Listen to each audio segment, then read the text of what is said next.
nikmat berupa sehat dan sempat yang Allah berikan kepada diri setiap kita, sehingga Allah takdirkan kita untuk datang di majelis ilmu kali ini. Ya, karena dua nikmat ini, Pak, Bu, adalah dua nikmat yang paling sering dilupakan manusia. Ada dua nikmat, kata Rasulullah SAW, yang banyak sekali membuat manusia lalai. Doa nikmat apa itu? Dua nikmat tersebut. Pertama, nikmat sehat. Kalau kita sehat, rasa-rasanya hidup 1000 tahun. Betul? Ya, kalau kita sedang sehat itu rasa-rasanya itu akan hidup 1000 tahun. Lupa ibadah, lupa zikir, lupa doa. Seakan-akan mati itu sangat jauh. Banyak manusia seperti itu, lupa. Ya. Kedua, nikmat sempat. Ya. Waktu luang.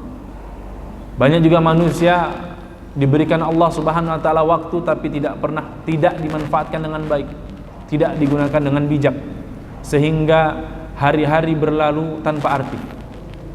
Padahal Imam Hasan Al-Basri rahimahullah mengatakan, ya, ibnu Adam hum ayyamun. Anak manusia itu tidaklah lebih dari kumpulan hari. Ya, setiap kita ini hanya sekedar kumpulan hari, yang mana jika pergi berkurang hari-hari berlari, maka bagian dari diri kita juga berkurang. Di antara bapak-bapak, mungkin saya dijatah Allah Subhanahu wa taala, Fajar, kamu di dunia hidup ya mungkin 63 tahun. Nah, Bapak A usianya 55 tahun. Ada yang 30 tahun. Ibarat HP ada baterainya. 100 berkurang 90, berkurang 80, berkurang 70, terus sampai habis. Dan ketika hari-hari yang sudah pergi itu tidak akan kembali, Pak. Dan ini manusia banyak sekali lupa dan lalai, ya. Maka dua nikmat yang sering dilupakan manusia, nikmat sehat dan nikmat sempat. Maka dari itu alhamdulillah jika kita yang hadir di sini mempergunakan kedua nikmat ini dengan baik. Nikmat sehat kita, nikmat sempat. Kalau tidak ada dua nikmat ini, mungkin bapak-bapak dan ibu-ibu tidak berkenan untuk duduk di majelis ilmu kali ini. Maka ini adalah nikmat yang patut kita syukuri. Karena nikmat-nikmat tersebut, Pak, dua kemungkinan. Kullu nikmatin la tuqarribuna ilallahi fahiya baliyah. Kita bisa cek nikmat yang kita miliki ini, Pak. Baik itu harta kita, waktu kita, keluarga kita, rumah mewah kita, kendaraan kita. Kita cek. Jika nikmat-nikmat tersebut tidak menjadikan kita semakin dekat dengan Allah, tidak menjadikan kita semakin taat kepada Allah Subhanahu wa taala, maka pada hakikatnya kullu ni'matin la tuqarribuna ilallahi fahiya baliyatun. Maka pada hakikatnya nikmat-nikmat tersebut adalah musibah. Kita punya kendaraan, kita punya harta, tapi harta-harta tersebut tidak menjadikan kita semakin dekat, justru menjadikan kita semakin jauh dari Allah Subhanahu wa taala, maka hakikatnya harta dan segala perbendaharaan yang kita miliki adalah musibah, karena dia tidak mendekatkan kita kepada Allah Subhanahu wa taala. Maka semoga Allah Subhanahu wa taala berikan kita keistiqomahan, senantiasa berada di jalan yang lurus, di jalan-jalan kebenaran dan ketaatan. Amin ya rabbal alamin. Salawat bering salam semoga selalu tercurahkan kepada Nabi kita, Nabi Muhammad sallallahu alaihi wasallam. Suri tauladan, tempat kita mengambil contoh, tempat kita menjalankan kehidupan ini, beliau sebagai cerminan dan teladan kita. Maka semoga kita diberikan juga kekuatan, kesabaran untuk menjalankan sunnah-sunnahnya, menjadikan beliau cerminan serta teladan dalam bagi kita dalam menjalani kehidupan ini. Dan semoga Allah Subhanahu wa taala dan Nabi kita sallallahu alaihi wasallam kelak pada hari kiamat kita diakui sebagai umatnya dan kelak mendapatkan syafaatnya. Amin amin ya rabbal alamin. Para jamaah Bapak Ibu yang semoga dirahmati dan diberkahi oleh Allah Subhanahu wa taala. Pada kesempatan ini saya bahagia sekali, senang sekali bisa hadir di majelis Masjid Al-Amin, ya, untuk berjumpa pada jamaah sekalian dalam rangka kajian ilmu pada kesempatan kali ini. Saya berasal dari planet lain, Pak. Dari Sudiang. Ya, kata orang Sudiang itu bukan Makassar, negara bagian. Ya, jadi lumayan jauh dari Sudiang ke sini tadi. Alhamdulillah bisa silaturahmi ke sini. Maka semoga ini menjadi salah satu agenda silah ukhuwah, ya. Apa itu silah ukhuwah? Menyambung ukhuwah Islamiyah di antara kita. Ya. Semoga Allah Subhanahu wa taala catat kita dari perjumpaan ini adalah perjumpaan yang membawa keberkahan bagi hidup kita.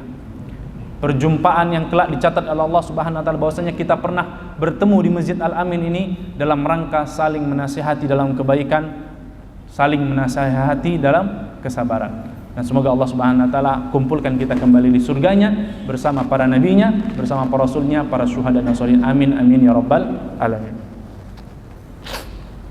Para jamaah, saya diberikan tema kajian kita pada kesempatan majelis ilmu ini, bagaimana kita menyikapi fenomena akhir zaman.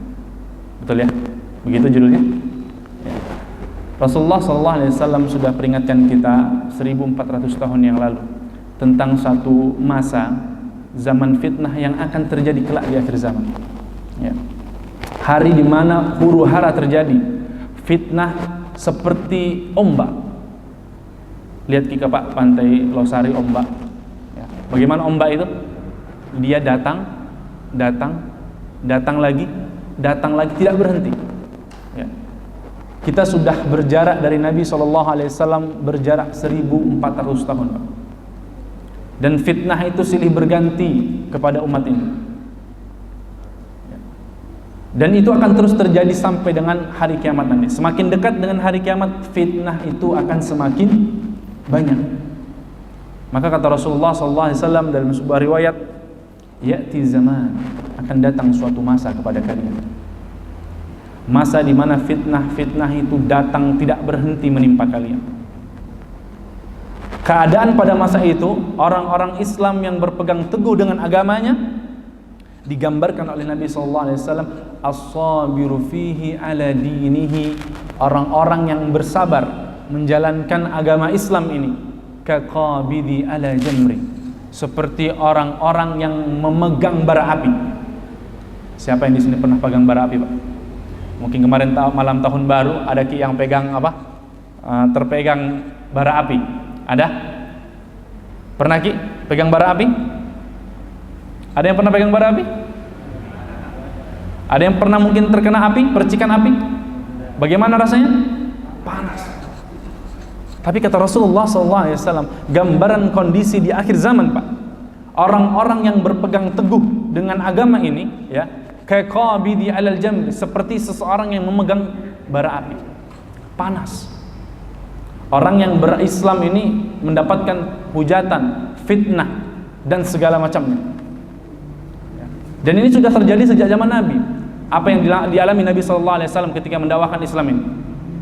Dihina, dicaci, dimaki, diusir, bahkan mau dibunuh.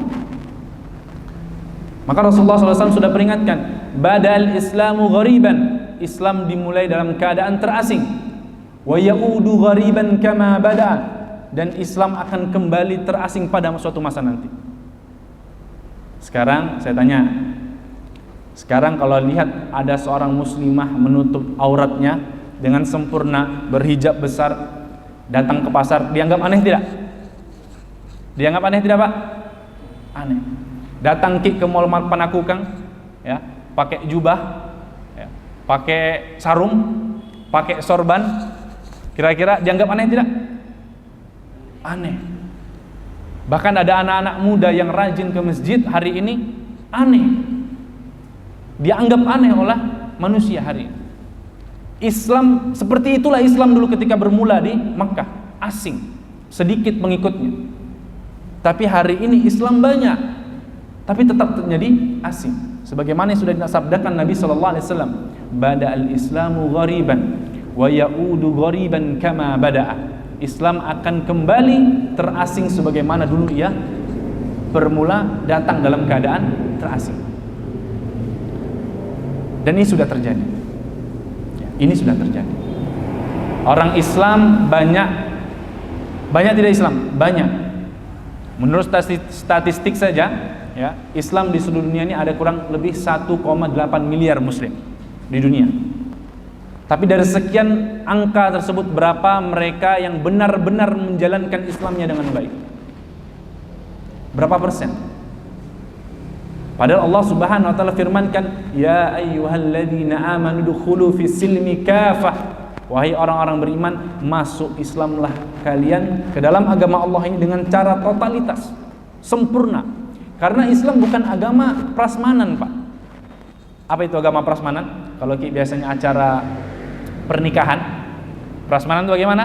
Nasinya terserah ambil, lauknya terserah ambil, mau sayur yang mana ambil terserah, mau makanan yang mana ambil terserah. Ada nasi goreng, ada nasi putih, ada nasi kuning, ada nasi uduk, ada lauk ayam, ada lauk daging, ada lauk telur, ada sayur gulai, ada sayur bening, ada sayur sop. Prasmanan, pilih-pilih. Sementara Islam ini tidak bisa kita masuk di dalamnya dengan cara memilih-milih, tidak bisa. Masuk Islam harus totalitas, Pak. Harus totalitas. Ya ayyuhalladzina amanu dukhulu fis silmi kafah. Masuklah kalian ke dalam Islam ini secara totalitas. Islam bukan hanya sholat saja, bukan hanya zakat saja, bukan. Islam itu adalah mengatur seluruh kehidupan manusia. Dan Nabi kita, Nabi SAW adalah contoh sempurna dalam segala praktek-praktek kehidupan manusia. Nabi selain menjadi Nabi dan Rasul, yang kemudian Allah Subhanahu Wa Taala kirimkan wahyu kepada beliau untuk diajarkan kepada manusia. Selain itu apa? Tugas Nabi dan Rasul? Nabi juga sebagai pemimpin negara. Nabi juga sebagai kepala rumah tangga. Nabi juga sebagai orang tua. Nabi juga sebagai ayah bagi anak-anaknya, suami bagi istri-istrinya. Nabi juga sebagai pemimpin komandan militer. Nabi juga sebagai guru bagi sahabat-sahabatnya. Nabi juga sebagai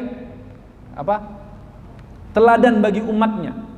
Jadi Nabi SAW diutus Allah Subhanahu Wa Taala kepada manusia akhir zaman ini sebagai contoh sempurna bagi kita untuk menjalani semua kehidupan kita. Saya berani taruhan sama Bapak, ya, saya berani tantang Pak, coba cari agama di dunia ini yang memiliki aturan lebih sempurna dari Islam. Sampai kiamat kurang 2 hari tidak akan ketemu. Islam itu subhanallah mengatur, Pak, dari kita bangun tidur sampai kita tidur lagi. Ketika kita bangun tidur, apa yang diajarkan oleh Islam? Apa, Pak? Kalau kita bangun tidur, sudah bangun tidur, apa yang dilakukan? Kencing, Ustaz. Biasanya kalau yang pertama kali dilakukan bangun tidur apa? Kencing, langsung kamar mandi. Begitu Islam ajarkan, Pak? Begitu Islam ajarkan? Tidak. Rasulullah ajarkan jika bangun dari tidur, berdoa pertama kali. Apa doanya? Halo, apa doanya, Pak? Oh, malu-malu ini. Atau memang tidak hafal? Apa doa bangun tidur, Pak? Apa, Pak? Halo, ayo. Saya kasih hadiah umroh ini. Biaya mandiri. Biaya mandiri.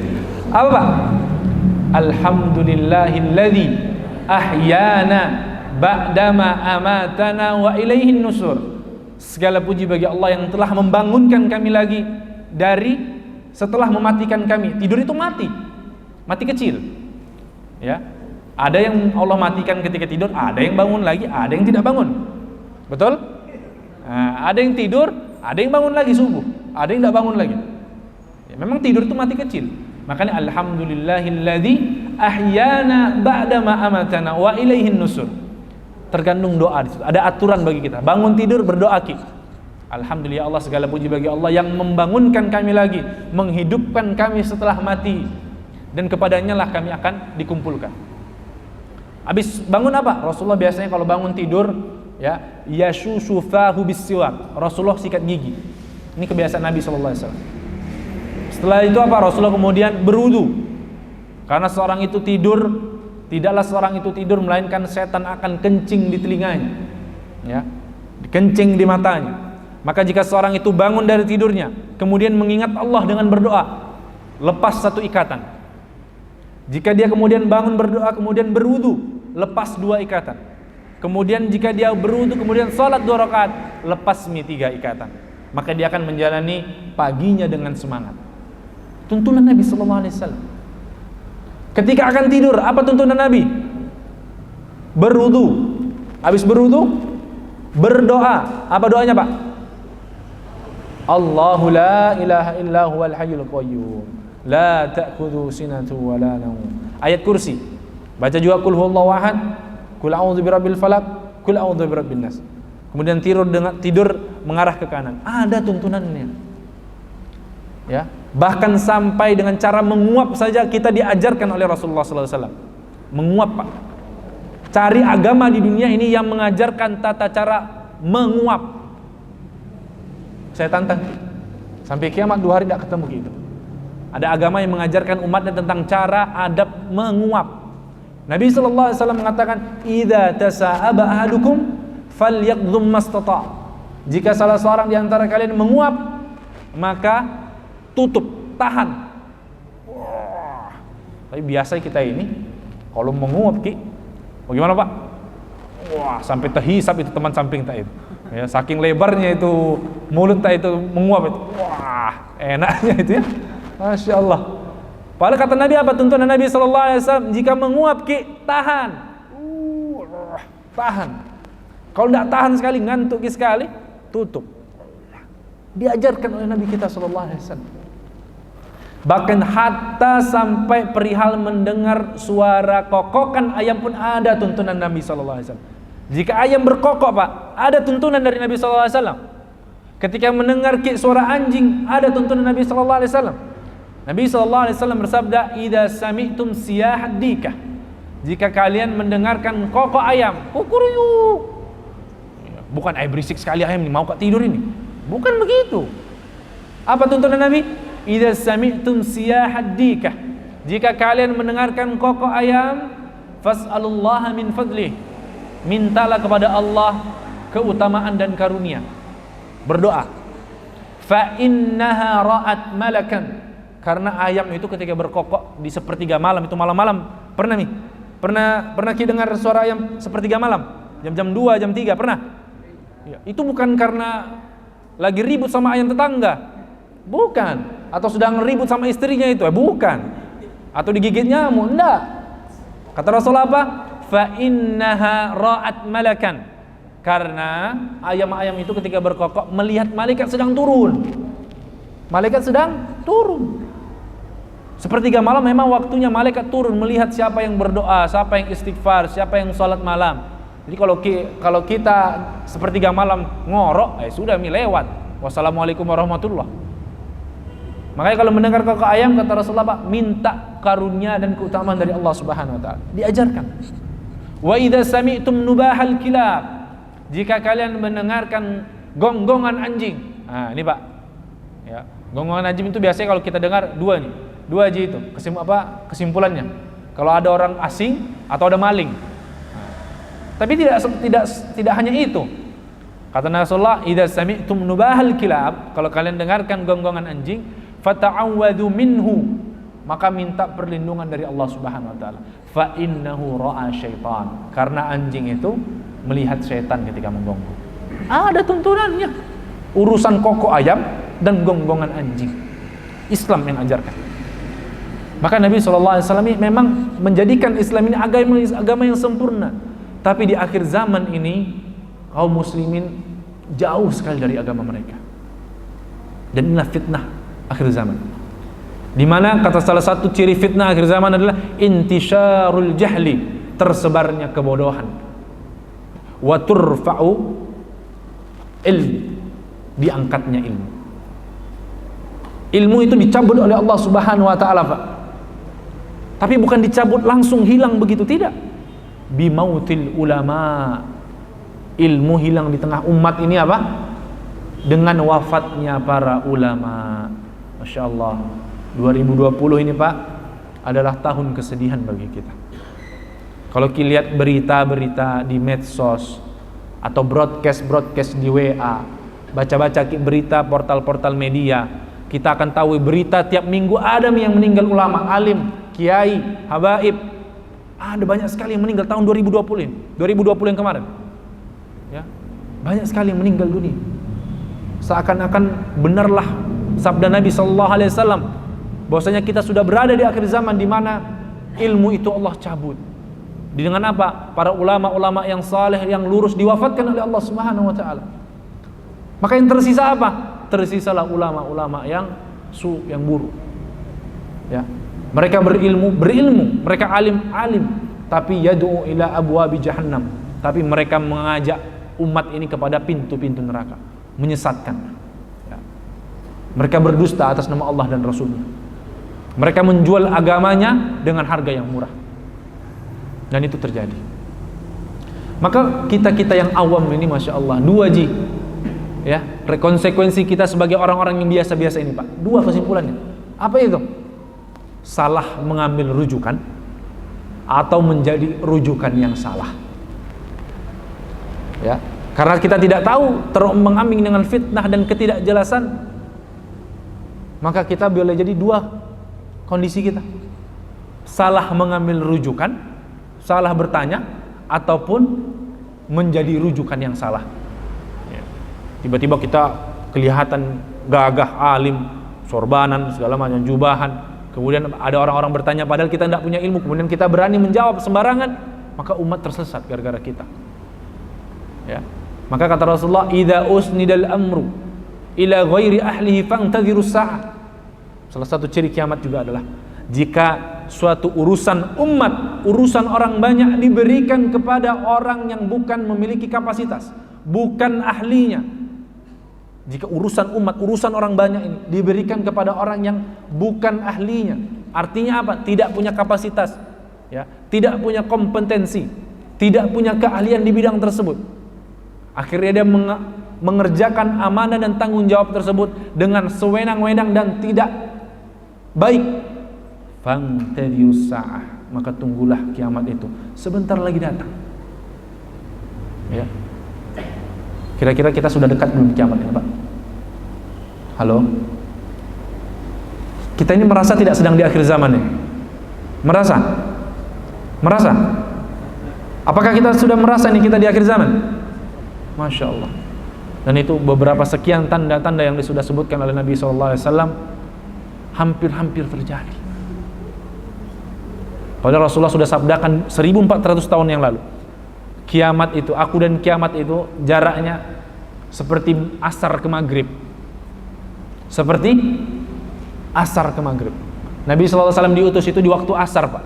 Dan kiamat itu kata Nabi SAW menggambarkannya itu di waktu maghrib. Padahal Nabi SAW meninggal 1400 tahun yang lalu. Kira-kira kitanya hampir maghrib apa enggak ini? Kayaknya hampir maghrib, sebentar lagi azan sudah ini. Ya. Sepertinya sudah azan, sudah dekat kiamat. Dalam hadis yang lain, aku dan kiamat ini, aku diutus antara aku dan kiamat seperti 2 jemari ini.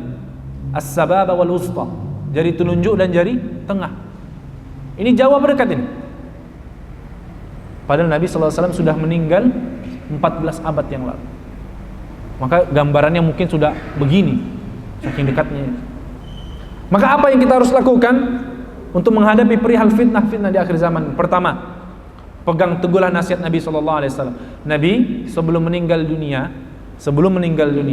beberapa saat sebelum meninggal dunia pernah berwasiat, Pak. Kalau kita ini pegang wasiat Nabi SAW ini, insya Allah kita akan selamat dari fitnah akhir zaman. Apa kata Nabi SAW? Taraktu fikum amraini, aku tinggalkan kepada kalian 2 perkara. In tamasaktum bihima, kalau kalian berpegang teguh dengan keduanya, kalau kalian pegang erat-erat ini, ya, 2 urusan ini, lan tadillu abada, kalian tidak akan tersesat selama-lamanya. Kalau kita pegang 2 perkara ini, Pak, nasihat dan wasiat Nabi SAW, kita tidak akan tersesat selama-lamanya. Jaminan Nabi SAW. Apa itu? Asal apa? Asal berpegang teguh dengan kuat. Artinya apa? Mengilmuinya dengan baik, mengerti dengan baik, dan mengamalkannya dengan baik. Apa itu? Kitabullah, yang pertama Al-Quran, kemudian wasunnati Rasulillah SAW. Yang kedua adalah sunnah Nabi SAW. Ini adalah 2 modal bagi kita untuk selamat dari fitnah akhir zaman. Kembali kepada sumber wasiat, 2 wasiat Nabi SAW yang ditinggalkan kepada kita, Al-Quran dan Sunnah. Pelajari baik-baik, pahami dengan baik, kemudian amalkan dengan baik. Maka kita akan mendapat jaminan lan tadillu abada. Tidak bisa Kak Ustaz ini memahami Al-Quran langsung, Kak. Tidak paham bahasa Arab, tidak paham Pak bahasa Arab? Tidak, Ji. Paham asbabun nuzul? Tidak juga. Paham tentang usul tafsir? Tidak juga. Hadis? Tidak hafal banyak, tidak paham juga. Bagaimana cara memahaminya? Bisa-bisa tersesat ini. Maka kata para ulama, ikutilah Al-Quran dan Sunnah sesuai dengan pemahaman para sahabat Nabi SAW dan ulama-ulama lurus sebelum kita, para salafun salih, para ulama-ulama terdahulu yang sudah dijamin oleh Rasulullah SAW sebagai sebaik-baik zaman. Khairul quruni qarni, sebaik-baik zaman adalah zamanku, kata Nabi SAW. Thumma alladhina yalunahum, kemudian zaman setelahku. Zaman Nabi dan para sahabat yang pertama yang paling baik. Kemudian zaman para tabi'in setelah itu, setelah para sahabat. Thumma alladhina yalunahum, kemudian zaman setelah tabi'in, yaitu zaman tabi'ut tabi'in. Karena mereka lah orang-orang yang dekat dengan nubuah, dan mereka lah yang paling paham tentang kitabullah dan sunnah Rasulullah SAW. Maka harus memahami Al-Quran dan sunnah ini sesuai dengan pemahaman mereka, maka kita akan selamat menghadapi fitnah-fitnah akhir zaman. Ini yang pertama, ya. Yang kemudian yang kedua, setelah kita memegang teguh Al-Quran dan sunnah ini, ya, yang kedua, dekat-dekatlah dengan para ulama. Innal ulama warathatul anbiya, karena para ulama itu adalah pewaris para nabi, Pak. Para ulama, para kiai, para habaib itu adalah pewaris para nabi, para asatid. Ya, karena para nabi itu tidak pernah mewariskan apapun, tidak mewariskan harta. Para nabi mewariskan apa? Innama yuwarrithu ilma. Para nabi itu hanya mewarisi ilmu. Sementara ilmu para nabi hanya diketahui dan dipahami oleh para ulama. Maka para ulama adalah wakil Nabi sallallahu alaihi wasallam. La nabiyya ba'di, kata Nabi sallallahu alaihi wasallam. Tidak ada nabi setelahku. Yang ada hanya ada para ulama-ulama. Ikuti mereka, dengarkan nasihat mereka, ikuti arahan-arahan mereka. Insyaallah kita akan selamat. Tentu ulama-ulama rabbani, bukan ulama-ulama su'. Ikuti ulama-ulama yang lurus, ulama-ulama dengan pemahaman ahlus sunnah wal jamaah, bukan ulama-ulama yang mengajak kepada kesesatan. Ikuti ulama-ulama yang mengatakan hak itu hak, yang hak itu hak, yang batil itu batil. Bukan ulama-ulama yang menjilat di bawah kaki-kaki penguasa. Ikuti ulama-ulama yang lurus, yang pemahaman yang lurus. Insyaallah kita akan dibimbing oleh mereka, dituntun oleh mereka kepada jalan-jalan yang benar, jalan-jalan yang baik. Ya. Ikuti arahan ulama. Pertama, Al-Quran dan Sunnah. Kedua, mengikuti arahan para ulama. Kemudian yang ketiga, dekatkan diri kita selalu kepada Allah Subhanahu wa taala dengan banyak-banyak beramal saleh. Kata Rasulullah SAW dalam hadis riwayat Imam Muslim, badiru bil a'mali fitanan. Segeralah kalian beramal, banyak-banyaklah beramal. Amal apa, Ustaz? Amal apapun yang kalian sanggup kerjakan. Yang bisanya sholat karena banyak waktunya, kerjakan sholat yang banyak. Sholat wajib, sholat sunnah, sholat taubat, sholat istigharah, sholat rawatib, sholat tahajud, sholat duha, kerjakan semuanya. Maka kita insya Allah akan masuk surga dari pintu sholat. Yang kuat berpuasa, puasa yang banyak. Puasa Senin Kamis, puasa Ayyamul Bid, puasa Asyura, puasa Arafah, puasa Daud. Ya. Kerjakan puasa yang banyak. Insya Allah kita masuk surga dari Babur Rayyan, khusus orang-orang puasa. Kalau banyak harta tak, banyak uang tak, habiskan harta tak di jalan Allah Subhanahu wa taala. Infak bangun masjid, infak bangun sekolah, infak bangun kepentingan umat. Habiskan di jalan Allah, habiskan untuk dakwah, habiskan untuk umat, sedekahkan di jalan Allah. Maka kita akan masuk surga di jalan-jalan pintu-pintu sedekah. Jika kita punya ilmu, ajarkan ilmu tak, tebarkan ilmunya, meskipun hanya satu ayat ataupun satu hadis. Ajarkan anak-anak, ajarkan orang lain, sampaikan kepada tetangga, sampaikan kepada saudara. Maka kita akan masuk surga dengan jalan pintu-pintu ilmu. Badiru bil a'mali fitanan. Segeralah beramal sebelum fitnah itu datang. Fitnah ini apa? Imam Nawawi jelaskan, fitnah ini adalah bencana, musibah, dan ujian serta cobaan yang Allah berikan. Kaqita'il lail mudhlim. Digambarkan fitnah itu seperti sepotong malam yang gelap. Ya. Di mana digambarkan yusbihur rajul mu'minan wa yumsi kafiran. Ada orang-orang itu orang paginya beriman, petangnya sore hari sudah kafir. Saking dahsyatnya fitnah ketika itu. wa yumsi mu'minan wa yusbihu kafiran. Sore beriman, pagi hari sudah kafir nih. Ini adalah gambaran betapa gampangnya berubah iman seseorang ketika pada masa-masa fitnah tersebut. Maka ketika masa-masa fitnah tersebut terdatang, tidak sempat beramal, Pak. Ya, coba lihat ketika tsunami, banjir di Masamba kemarin, orang tidak pikir mau sholat tahajud, mau sholat rawatib, mau infak, mau tolong orang lain, tidak kepikiran. Yang dipikirkan apa? Diri sendiri, perut sendiri, keluarga sendiri. Itu yang dipikirkan. Ya, mau habis waktu saya. Tidak sempat beramal ketika fitnah itu datang. Maka manfaatkan masa-masa tenang ini, yang fitnah sebentar lagi datang, manfaatkan banyak-banyak beramal. Dengan amal apa? Sesuai dengan keadaan dan kemampuan kita. Ya, beramal apa terserah amal tak ini. Kira-kira potensi amal tak di mana? Itu kerjakan. Itu perbanyak. Dan yang keempat adalah banyak-banyak berdoa. Salah satu doa yang diajarkan Nabi kita sallallahu alaihi wasallam itu bisa dicari di Google, ya. Ya, kalau tidak ada buku doa-doa tak, doanya ya muqallibal qulub, ya, sabbit qulubana ala dinik. Ya Allah yang membolak-balikkan hati, teguhkan hati kami di atas agamamu. Wa ya musarrifal qulub, wahai yang menggoncang-goncangkan hati, sarrif qulubana ala ta'atik, teguhkan dan tetapkan hati kami dalam ketaatan kepadamu.